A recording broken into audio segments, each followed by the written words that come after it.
या बातमीचे प्रायोजक आहेत मनोरंजन नगरी, लहान मुलांसाठी फुल एन्जॉय पॉइंट, पत्ता होम मैदान, पासपोर्ट ऑफिस समोर, सोलापूर।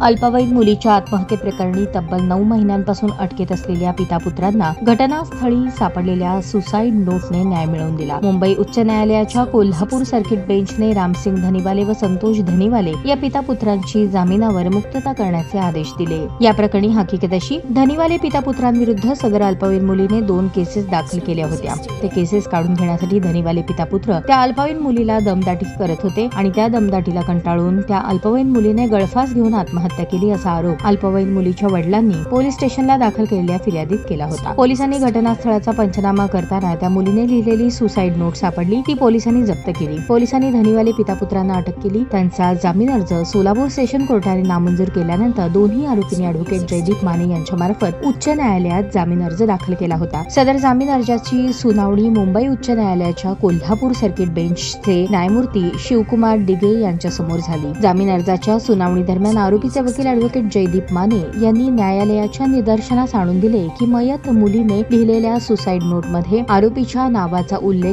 नाही। केवळ पूर्व वैमनस्यातून तिच्या वडिलांनी धनीवाले पिता-पुत्रांना खोटेपणाने गुंतवले आहे। आत्महत्येच्या प्रकरणात छळाचा पुरावा असणे जरुरीचे असते। सदर प्रकरणातील मयताच्या सुसाईड नोटमध्ये आरोपींच्या नावाचा उल्लेख नाही याची दखल घेऊन न्यायमूर्तींनी धनीवाले पिता-पुत्रांची जामिनावर मुक्तता करण्याचे आदेश दिले। या प्रकरणी उच्च न्यायालयात आरोपीतर्फे ॲडव्होकेट जयदीप माने तर सरकारतर्फे ॲडव्होकेट पी देवकर यांनी काम पाहिले।